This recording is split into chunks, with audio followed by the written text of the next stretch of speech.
সেই দিন সকালে পুরো গ্রামটা থমকে গিয়েছিল। একজন সাধারণ মানুষ, নাম ফারুক। ভোরবেলা সবাই জানল ফারুক মারা গেছে।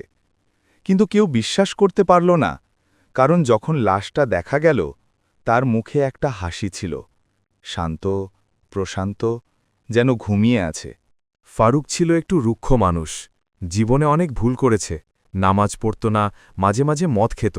কিন্তু একদিন তার খুব প্রিয় একজন বন্ধু মারা যায়। সেই রাতেই সে একা বসে কাঁদতে থাকে, বলে, আল্লাহ, আমি অনেক পাপ করেছি, তুমি কি আমাকেও ক্ষমা করবে? সেদিন থেকেই সে বদলে যায়, নামাজ শুরু করে, মানুষের পাশে দাঁড়াতে শুরু করে, আর মুখে সবসময় একটা শান্ত হাসি। তার মৃত্যুর আগের রাতটা ছিল অদ্ভুত শান্ত। ফারুক নামাজ পড়ে পরিবারের কাছে ক্ষমা চায় আর বলে, কাল আমি অনেক হালকা লাগছে। ভোরে আজান হয়, সে হেসে বলে, দেখো, আল্লাহ আমাকে ডাকছেন। কয়েক মিনিট পর তার নিঃশ্বাস থেমে যায়, আর মুখে থেকে যায় সেই রহস্যময় হাসি। তাওবা করতে দেরি করো না ভাই, কারণ জানি না কোন সকাল আমাদের শেষ সকাল হবে।